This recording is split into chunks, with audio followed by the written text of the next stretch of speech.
Welcome back to the Superintendent, where we talk about what it means to be. Do you know what, Dawn? I'm sorry. What it means to be a superintendent, that makes absolutely no sense. We need a better slogan, don't we? I mean, come on now. Have you got anything better than that? I say it every time. I'm like, it's rubbish. What does it even mean? So anyway, have you got anything, Dawn? Do you feel like we could come up with something better than that? You mean like we should just change the title altogether? They should be called something else? Not the title, just like, you know, the kind of the introduction. Do you know what I think we do? I think if you have a better idea, because there are a billion better ideas, what you need to do is you need to email Dawn Bridges at dawn.bridges@writeatschool.com and just send in some of your ideas. And that would be great, because the superintendent, where we talk about what it means to be a superintendent, is anyway.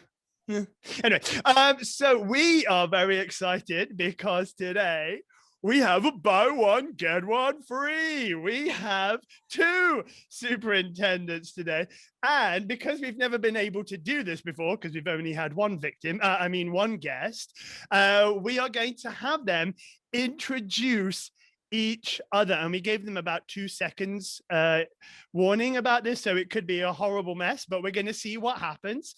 So who wants to go first? I'll go first. Okay. And I can't say your name because it would ruin the dramatic effect. Okay, so go ahead. First of all, Andrew, if this is a buy one get one free, obviously Trisha Kocanda is the one that you're going to buy, and you're getting this is kind of a consolation throw-in prize. But yeah, everybody will have that clear by the end of this. Anyhow, yes. Self-deprecating humor, right? Yes. Okay. Trisha is a proud University of Illinois product, twice over, I believe, a bachelor's and a doctorate. Second fun fact is that she happens to be the best friend to my assistant superintendent. So we have very interesting conversations sometimes. And that's why I'm keeping some of these intro comments PG. And then the third piece to that, though, is Dr. Kocanda is way too much of a rule follower. So all the people on the North Shore can feel really good about that fact. Thank you. I am. You're totally, that's correct. Okay, ladies and gentlemen. Welcome, yes, Trisha. Thank you for joining. This is quite a nice distraction, dare I say, from the normal schedule, and exciting to talk about. Yeah, we need to make sure there's good support for all the work that's gone on this year for so many districts. So happy to do it. Right, amen. Okay, and now it's your turn. All right, so I'm joined here by my colleague, Brian Barnhart, who has been in his district for about 42 years. No, it's actually been a long time. Yes. Wow. Has done a fabulous job in his current district in Western Springs, and has started as all the way from a teacher, if I'm not mistaken, to the superintendent in that district, correct? Close. Principal was my first job. Okay, principal, excuse me, yes, okay. Brian keeps his sanity because he loves to run. So he's this avid runner, which is very good. And he does use humor quite a bit, as you see. That self-deprecating humor, I kid you not, I had that on here. And then it's one of your fun facts. As one of my info, but he is, yes, Brian's always a wonderful colleague to call and try to figure out how to work through a complex issue. So he's a great problem solver. I added one more. Okay, that was it. That's wow. There you go. So much what for we're going to do with that extra one. But wow, there we go. So, I mean, you guys clearly have this wonderful friendship. I mean, how did you? So, I'm guessing that the best friend thing is kind of like how you guys got to know each other. Is that right? Yes, we had our mutual. Sarah works for Brian, and I've known Sarah since we were 18. So that's how we know each other. Yeah, so it's been a while. Yeah, and how often? I mean, I'm guessing just because like you guys are both doing the same kind of things, and you're both in very kind of similar areas. Like there's a lot of similarities. Like how do you kind of find each other, like emptying each other's baskets all the time in terms of like there's all this stuff, like helping each other process stuff. Do you manage to do that a bit? Yeah, I feel really fortunate. There's this network, and for me, it's a reasonably small network of folks that I will pick the phone up and call regularly. Trish is one of those people, and oftentimes Sarah and I will be sitting in her office, kind of as Trisha said, we're trying to problem solve, and we're like, all right, call Trisha, and we'll do that like on the spot in the middle of whatever we're struggling with. But the other part is that Trisha and I are part of this superintendent group. It's a national group, and we probably see each other at those gatherings way more than anything else Chicagoland. So it took a national group to get us any sort of quality time together. And that's the Triple S, right? That's Triple S. Yeah. Okay, awesome. Wow, there Which you we go. need to get back on that, by the way. So that's on my to-do list to chat with you, Brian, about. I'm in. Nice. I figured. Yeah. So today we really want to talk about like how we celebrate the role of the superintendent, because, you know, especially with, you know, all of the stuff going on, it's very easy for us to just kind of have to find all these, you know, fix all these things that are going wrong and, you know, find solutions to all these problems. So we really just wanted today to talk about like, how do you guys celebrate what you do? And I'm going to add before they jump in and answer that, I'm going to add to that because I think it's important to bring in the why around why it's important to celebrate, in essence of recognizing so many superintendents who've decided this year to potentially retire early, and or you know, I have a friend colleague in another state who decided that he just was going to retire and you know, work in a boatyard and, you know, build, you know, docks and do something completely different and leave the field altogether. And I'm seeing that everywhere. So I think it's really important to first say cheers, you know, happy Friday. And thank you for what you do as superintendents, because we could not have gotten through this pandemic without all of the hard work and the problem solving and the thinking that you've done. So just talk about that, like, you know, what it's been like. What are you most proud of? Yeah, I think if just to start, because I appreciate you saying that and celebrating, because the intersection, the challenge here was like the two most precious areas for a parent or for staff, right, is health safety and then education. And though we had basically a crisis coming together for both. And so being superintendents, we, you know, had to navigate that. And I would think what I'm most proud of, and because there's a lot of decisions that we had to make, we can talk about that later, that we didn't have a lot of information to make decisions on. We like to usually have all of that. But we really had to depend on our administrative colleagues. And as Brian said earlier, depend on other, you know, network colleagues in my township. The superintendents have been meeting virtually every week since March of 2020, basically. So I'm proud of how we've come together, you know, as a superintendents, rather than trying to do this on our own. We realized quickly, I think those that were most successful, that we had to depend on each other. No one else could really understand the position you're in until you're in it, and make these challenging decisions, and then work with your internal team as well, which includes obviously the board, the administration, and the staff. But I would say that's been something that I've been proud of superintendents in general that I've known in a network, which is how we have, as Brian said, picked up the phone call, sometimes, you know, picked up the phone, sometimes crying, sometimes laughing, sometimes in between, but we've been here for each other. So that's been great. Yeah, it's really interesting is that as you were asking the question, Andrew, the celebration piece has been a bit of a challenge this year. And the first thing that came to mind when you asked the question was that the pronoun we was a must this year. And right. I listened to Trish's answer, and it really gets to that.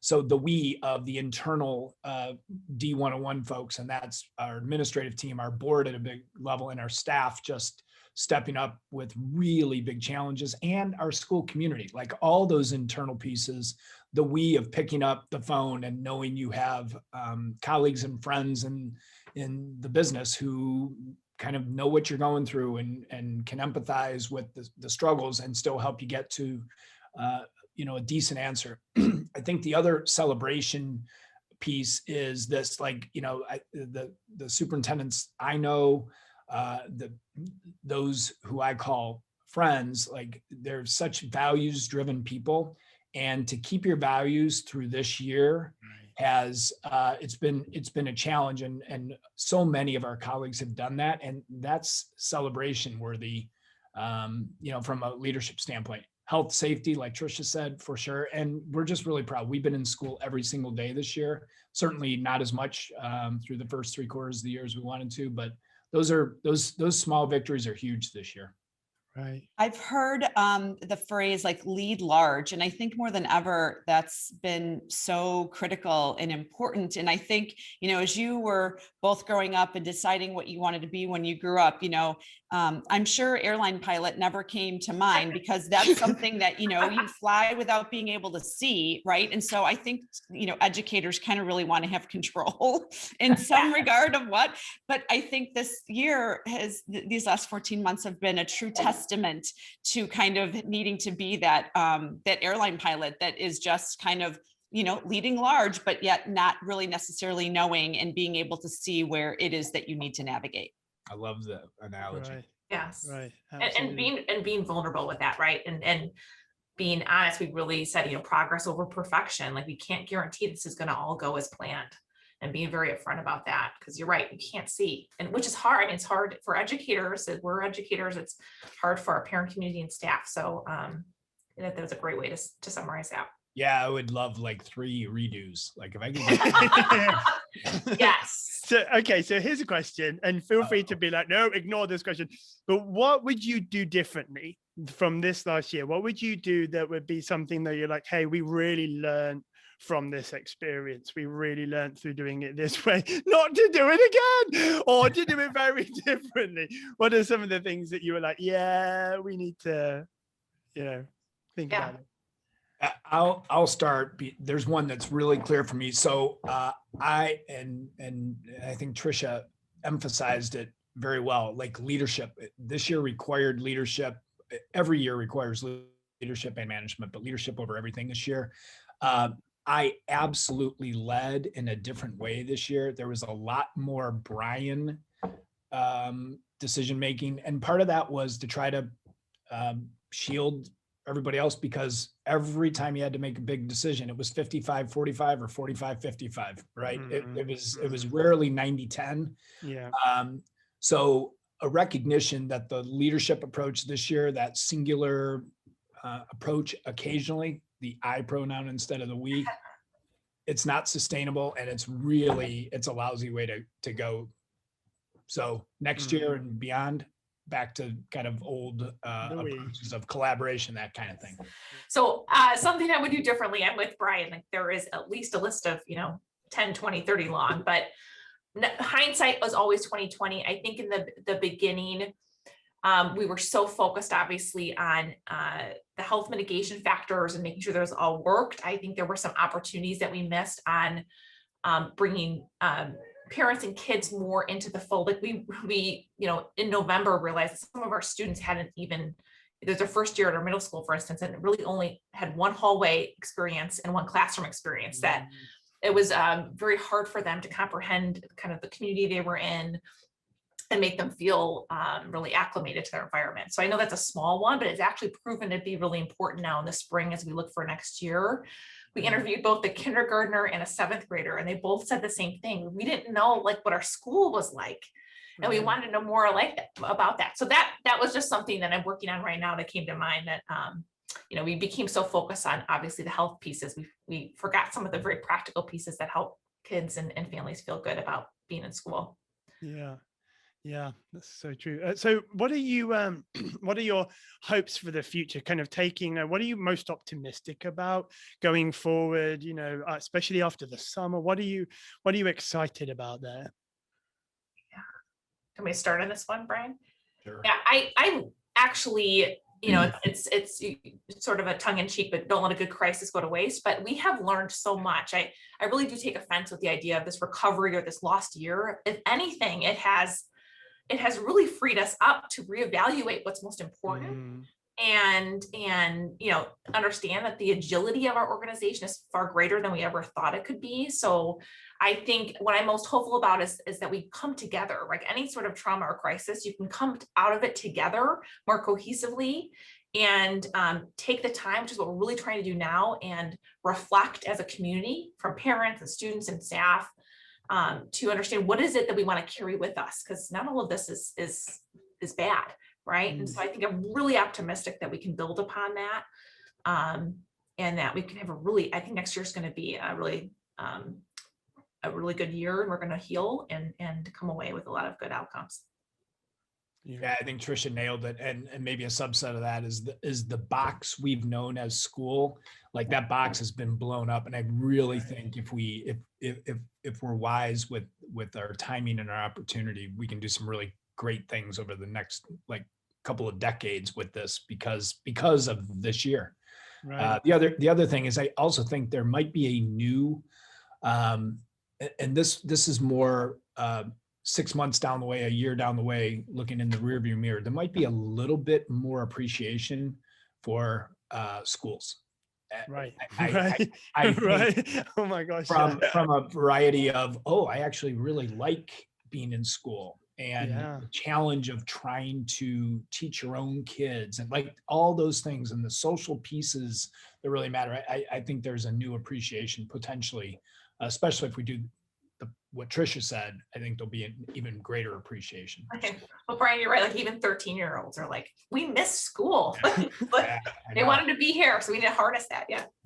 Yeah. Well, and I think too, to both of your points, I think you're right. And I think you have to have all of that. So I think in order to be able to kind of reimagine and rethink that through, I don't know that it would have been as possible if the culture that you guys had built and continue to build through this whole thing, and working with your folks, in your communities, from the boardroom to the classroom, as well as them seeing kind of what you've gone through, I think is going to also help get to those next steps and be able to be different, and for them to be able to trust, because I think parents have also seen themselves like this is hard work. Right. And I think that teachers and administrators also have a renewed faith in, taking a risk, and doing something different because they've been proven that they could do it.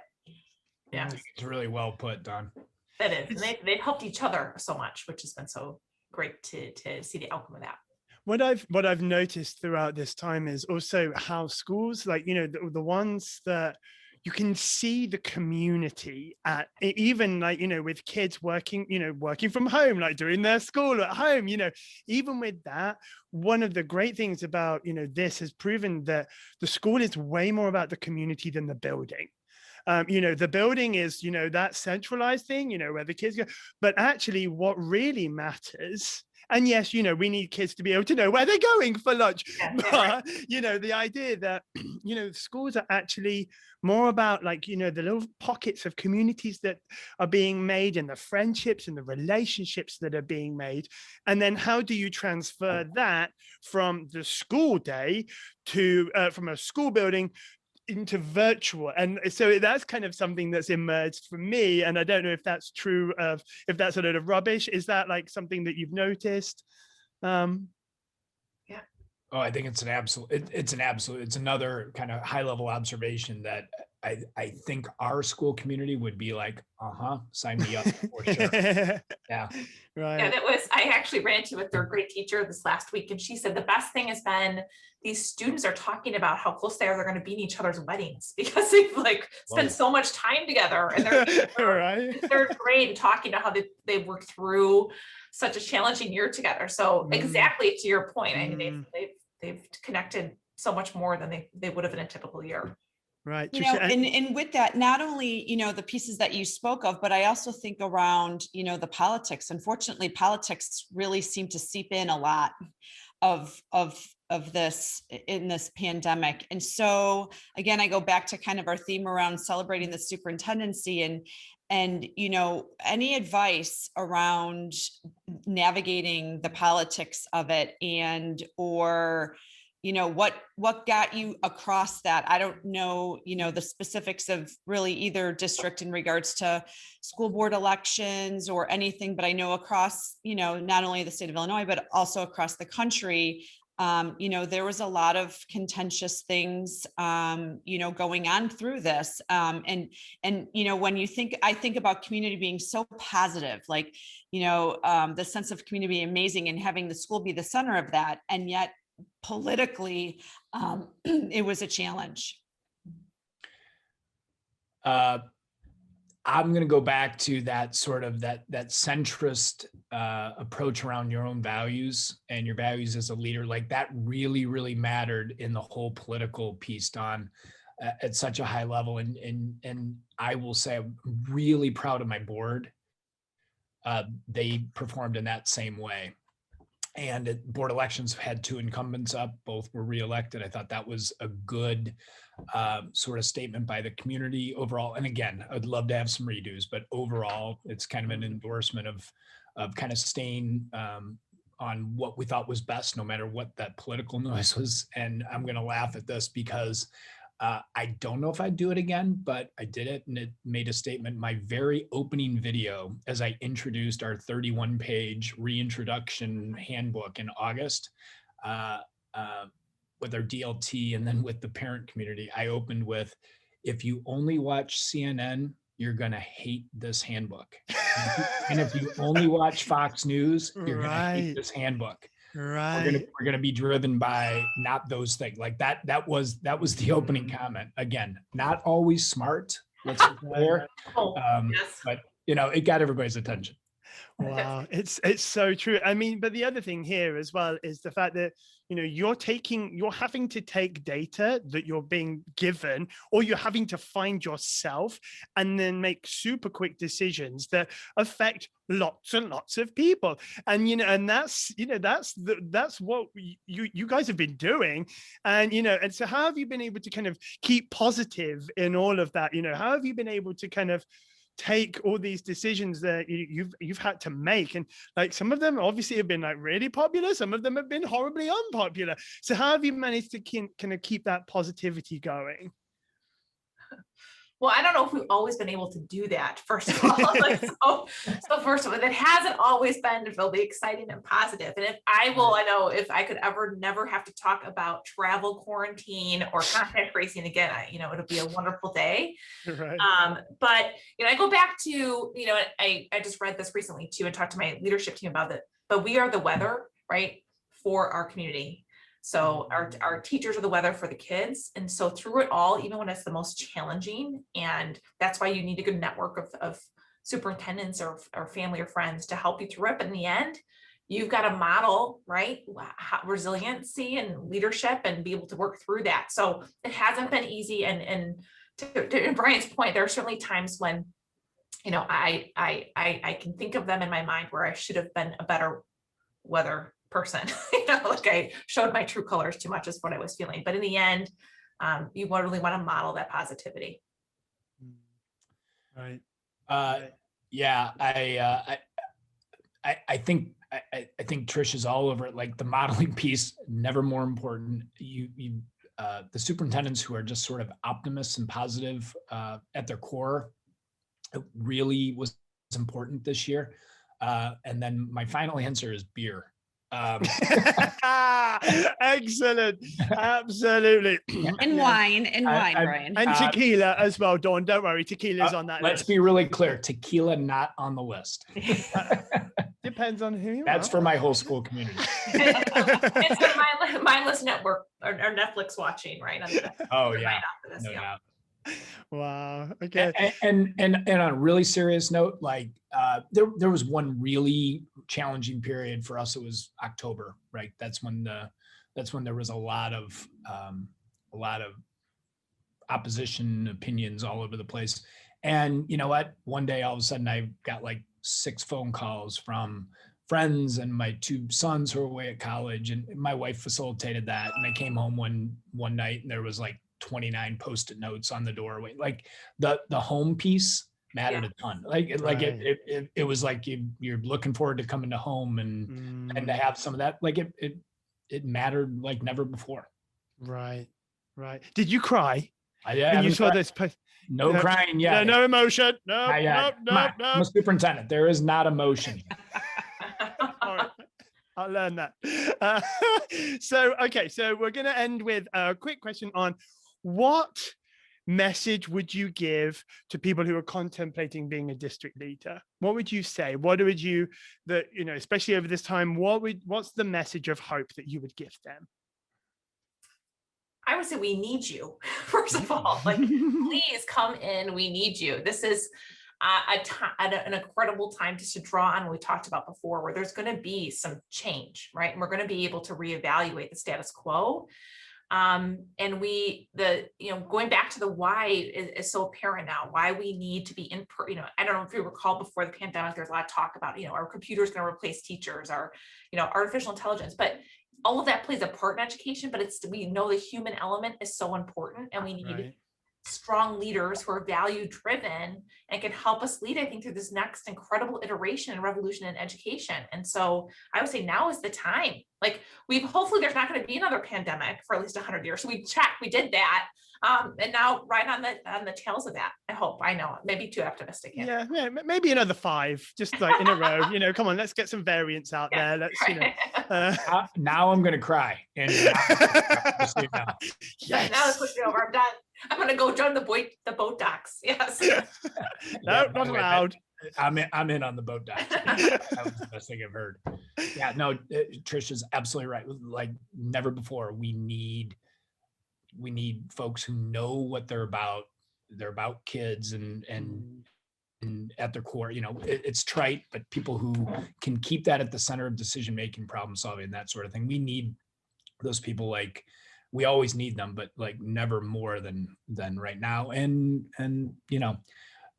I don't know. It's leading through good times means you need to take advantage and keep moving forward, and leading in more challenging times means you have to really know what your core is about and stay with that. And, hopefully we stayed in that place. And if there are people who are good doing that, like, come in, like, we need you. Well, and I think it's important. And I think one of the reasons why we thought it would be great to have both of you is, oftentimes people feel that, that the role of the superintendent is very isolated, and it can be. But again, right now you guys are 40 something miles apart from one another, from where your districts are located, but yet it's a phone call, it's a text, it's a Zoom away from, having your colleagues. And it is very much a collaborative position if you work to make it that. And so I think that's helped, I think, more than ever. People see that it is a great role, and that, you aren't in it alone. You're right. It's not like those who survive and do well don't see this as a competitive advantage over one district over another. It's such the opposite. And I hope that stays with us after this pandemic too. So yeah, sure. Right. Well, guys, thank you so much. Honestly, it's been so much fun listening to you guys and all the wisdom. Though. We didn't make them cry. We didn't make them cry. It's okay, I'll cry, because especially for Brian. Okay, so thank you so much. We just appreciate you guys so much and all the stuff you're doing, especially for the kids, because that's what it's all about, right? So thanks so much, guys. Join us next time. Oh, and by the way, don't forget to email dawn.bridges@writerschool.com if you have a better slogan for than the superintendent, where we talk about what it means to be a horse whisperer. So join us next time for the conversation.